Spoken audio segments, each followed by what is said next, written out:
حضرت ابو ہریرہ رضی اللہ تعالیٰ عنہ بیان کرتے ہیں،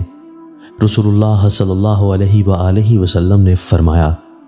7 خوش نصیب ایسے ہیں جنہیں اللہ اپنا سایہ نصیب فرمائے گا، جس روز اس کے سائے کے سوا کوئی سایہ نہیں ہوگا۔ عادل حکمران، وہ نوجوان جو اللہ کی عبادت میں پروان چڑھا، وہ آدمی جس کا دل مسجد کے ساتھ معلق ہے، جب مسجد سے نکلتا ہے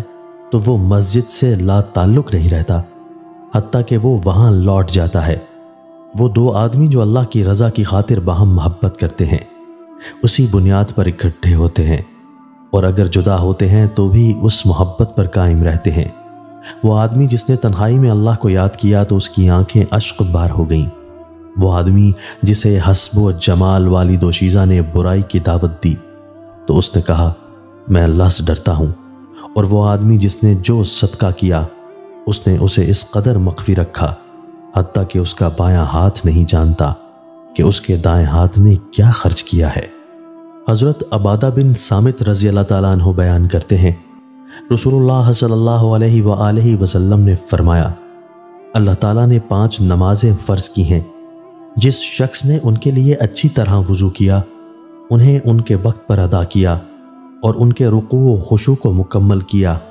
تو اللہ کا اس کے لیے عہد ہے کہ وہ اسے معاف فرما دے گا، اور جس نے ایسے نہ کیا تو اس سے اللہ کا کوئی عہد نہیں، اگر وہ چاہے تو اسے معاف فرما دے اور اگر چاہے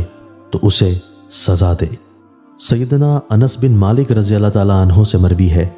کہ رسول اللہ صلی اللہ علیہ وآلہ وسلم نے فرمایا، جو آدمی یہ پسند کرتا ہے کہ اس کی عمر بڑھا دی جائے اور اس کے رزق میں اضافہ کر دیا جائے تو وہ اپنے والدین سے نیکی کرے اور صلہ رحمی کرے۔